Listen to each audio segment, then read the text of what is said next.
Congratulations, you matched and you're doing your residency here in Charlotte, North Carolina. Let's talk about the things that nobody has told you yet that you need to be prepared for before you get here. I'm Becky McCully, your local Charlotte Realtor.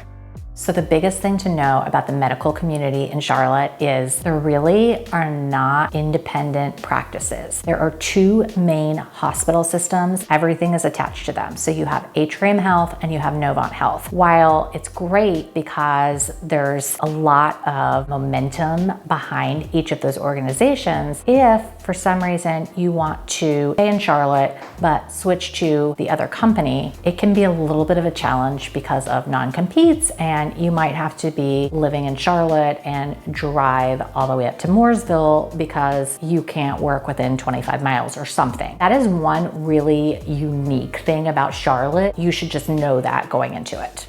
Charlotte is ranked number 7 nationally for salaries. Oftentimes people think that you're going to be paid more in larger cities like a Boston or a San Francisco, but actually they are on the lower end of the scale. In addition to having higher salary, like what does that mean for you? It really means that you're gonna have a better quality of life. I know that resident salaries are challenging already, but imagine if you were living in San Francisco and you had to make that limited salary work. You're not going to have the same quality of life as you do here. One of the benefits of the cost of living here is you can afford to purchase a home. Residents who have graduated over the past 2 years, anyone who has purchased a home and then sold it, how much money did they make? On average, people made around $142,000. That is amazing because, like, imagine being in New York City, like you would not be able to do that. So here you can actually buy a house, live in it, potentially rent out the extra rooms. Then you are literally setting yourself up for success financially when you're done with residency. Before we go on, I'm Becky McCully, your local Charlotte Realtor, and I specialize in helping medical residents find their perfect home here in Charlotte. Now let's continue.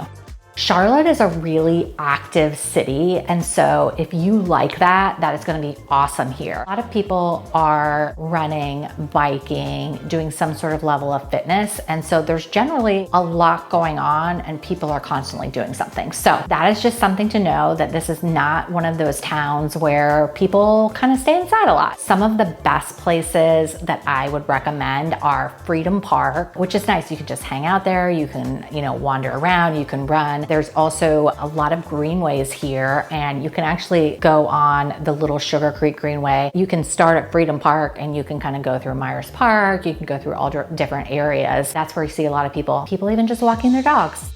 If you're gonna be working as a resident here, you wanna make sure that you're living closer to the hospital so that you don't have to deal with traffic and all of those things. The neighborhoods that are closest to any of the hospitals are going to be South End, Dilworth, Sedgefield, Myers Park, Elizabeth, and Cotswold. Those are also very popular neighborhoods for traditional home buyers as well. One of the things to know is that you're gonna have a lot of competition trying to find either a place to buy or rent in those neighborhoods because they are very popular, but also you're going to need to start your home search early and have boots on the ground. They will go quickly. And each neighborhood has its own unique flair and pros and cons. So reach out and I can definitely give you the scoop on all of them. One of the things that is fairly unique about Charlotte is the street names change multiple times, particularly the areas around the hospitals. They're not on a grid system. Traffic is a little more congested. Parking is limited. It can be a challenge. I know that's pretty common around hospitals, but the name changing can be a real challenge. I mean, you have Queens Road West, Queens Road. If you want to stay on Queens Road, you got to turn right. You have Providence Road that turns into Queens Road. You have Selwyn that turns into Queens Road. You have all of these street names, and then you have like Wendover that turns into Woodlawn. Just gets a little crazy. Some friends of mine who have done their residency here, I think they talked about it every year that they were here as a resident. They just still could not get over how the names changed so many times. I sort of think about Queens Road as like this horseshoe. If you look at it on a map, there's sort of this like horseshoe shape. So that's why it's not on a grid. So the streets curve and then they sort of form a circle. And then every other street also has to curve and turn. It gets a little complicated and you're like, wait a minute, where am I? And